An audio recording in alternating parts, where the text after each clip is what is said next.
Thanks for taking a few minutes to update yourself with regards to oncological hyperthermia. We're very pleased to announce that cancer patients in Cape Town now have access to a modulated electrohypothermia. We've imported a machine from Hungary. Here is the Oncotherm EHY 2000 device. Each patient has their own private room with good sunlight and well ventilated. It's a registered medical device in South Africa. The only other kind like it is in the Wits-Donald Gordon Center up in Joburg. Dr. Carrie Minnow has the machine there and using it with several oncologists in combination with chemotherapy and radiotherapy for a wide range of different cancers.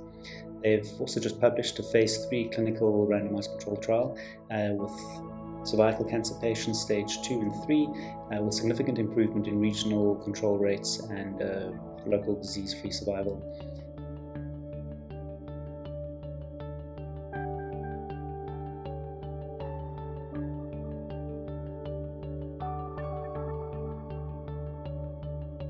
Here is Carrie Minnow's CTRO Young Investigator Prize for her modulated electrohypothermia, improving 3-year survival in cervical cancer patients in South Africa.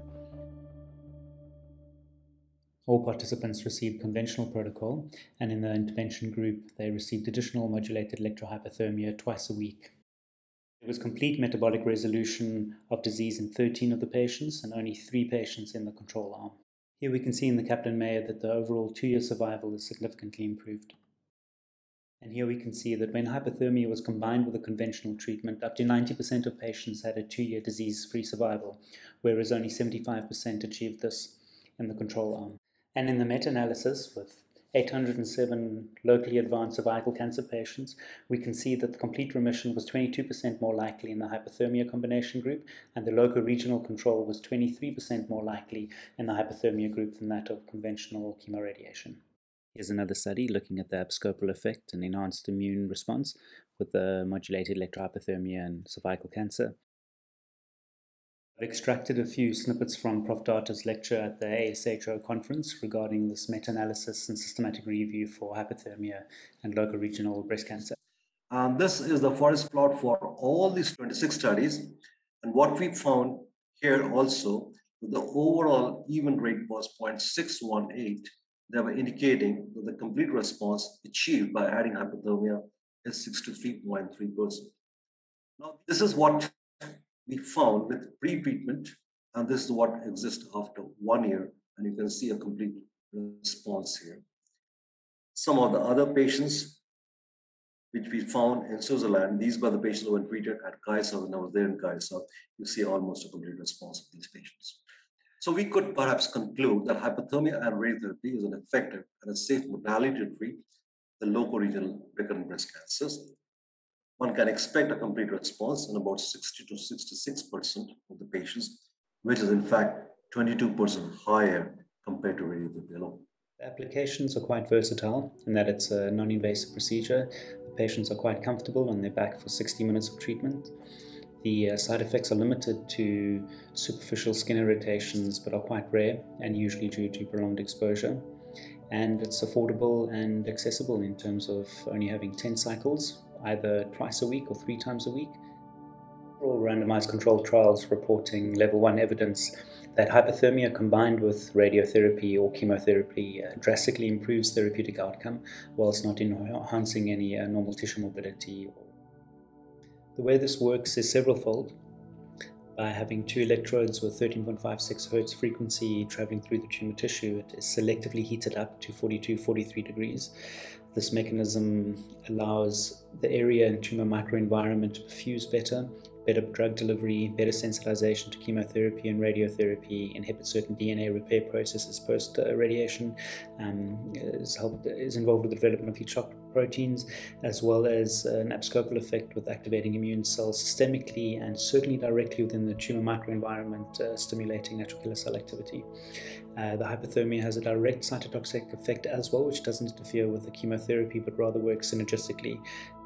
Several other good studies out there worth taking a look at, specifically pancreatic cancer with chemoradiation combination, or just loco-regional hyperthermia and radiation. Some very good studies with liver metastasis. We see good response with that, colorectal or other, and in combination with stereotactic radiation or with Avastin. some other good studies around glioblastoma recurrence and other cases in palliative care settings where hyperthermia is certainly applicable to improve quality of life and prolong without any harmful intervention. If we take a look at the pancreatic cancer protocol, we're looking at the twice per week hyperthermia during the external beam radiation therapy at 50 to 60 gamma. Starting in the first week and finishing in the final week, it's a total of 10 sessions. Ideally, we like to do it an hour just before the radiation starts. If we look at the systematic review by A. van der Horst, we can see that complete response was increased from 35 to 44% in the systematic review of several studies that they did, and survival time increased to 11.7. I think what's important in reviewing this study is that there was no additional side effects or any worse outcomes in patients receiving hyperthermia. However, they did report improved quality of life, reduced pain scores, and certainly improved survival time, as in the systematic review has shown. So it can be considered for both palliative care and in patients wanting to augment their chemo and radio sensitization. Here's one small randomized trial that looked at post-GBM resection radiation versus radiation and hyperthermia together, and the median time to progression was 49 weeks for the combination of meHT and radiation versus 33 weeks radiation alone, and the 2-year survival was 31% for the radiation and hyperthermia combined versus 15% for hyperthermia alone. Here's another small study, a retrospective observational multicenter cohort controlled trial from 4 Italian hospitals, 187 patients, 111 of them were GBMs and 38 were astrocytomas, and they divided them into the hyperthermia group only versus basic standard of care, which was psychosocial, holistic care, cisplatin, or rechallenge of temozolomide for 12 weeks. The modulated electrohyperthermia arm was the EHY 2000 device with a 20 centimeter cushioned head plate. They used 12 milligrams of dexamethasone and 60 minutes 3 times a week for 8 weeks at 150 watts. They repeated the CT and MRI at 12 weeks and repeated 8 weeks. Median overall survival was 14 months with hyperthermia and 9 months with basic standard of care. So whilst the study is still small, it's a useful understanding that for patients where there is recurrent GBM and no further treatment options, this may prolong life and survival by a few months without increasing any side effects and improving quality of life. We also have protocols for radiation combined with hyperthermia for bone metastasis and pain control. So it's a phase 3 randomized controlled trial looking at radiation and hyperthermia in 29 patients and radiation alone. The complete remission at 3 months was much higher in the combination group, and the median time to pain progression after complete remission for the radiotherapy and hyperthermia group was greater than 6 months, but the radiation group alone was 55 days. Here is an interesting overview of patients treated with additional hyperthermia in combination with conventional treatment versus conventional treatment in the SEER database. We can see specifically the liver and liver metastases, pancreas, lung, and bronchus have a significantly increased percentage of survival in the first year. Here we have a good meta-analysis on head and neck tumors. We've got good protocols for nasopharyngeal, oral cavity, oropharyngeal, hypopharynx, neck nodes, and recurrent laryngeal, and combination with EBRT. There's a good meta-analysis down here which is worth having a look at. In some cases, neck nodes as an example, we have 83% complete remission versus 41% with radiation alone, and the 5-year local response is 67% versus 24%.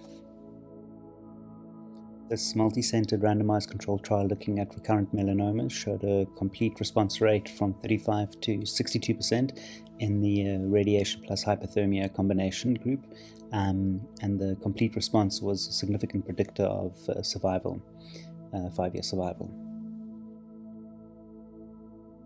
The published treatment guidelines are quite clear when it comes to modulated electrohyperthermia and combination with specific cancer in radiotherapy, chemotherapy, immunotherapy, or combination thereof. But I'm happy to discuss individual cases with you. We have a large network of international oncology centers that have been using hyperthermia and publishing research for several years now, and we're very excited that it's available in Cape Town. Bookings are easy. One can call our lovely receptionist Des, with over 30 years experience in the field, or speak to one of our oncology sisters, well versed in loco-regional hyperthermia. The machine itself is located at the Foundry in Greenpoint with wheelchair access at the Dr. James Laporta Institute, and the price per treatment is 2,863 ex-VAT, significantly cheaper than Germany or Spain and some of the other European clinics. It's a growing field, and the more patients we start treating, the easier access becomes to all of them. I look forward to augmenting treatment outcomes for all of our patients. Thank you. Our body contains trillions of cells, each of them unique, yet working together in perfect harmony. Cancer disrupts this harmony, visibly separating from healthy cells and proliferating aggressively. This differentiation and separation mean that cancerous cells react to stimuli differently than healthy cells.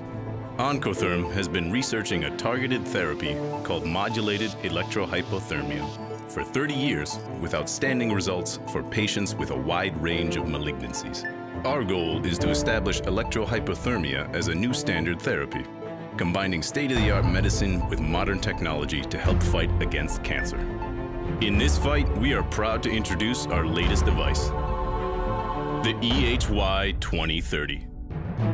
Clean lines and form, a redesigned tuning system which is capable of faster and more accurate targeting.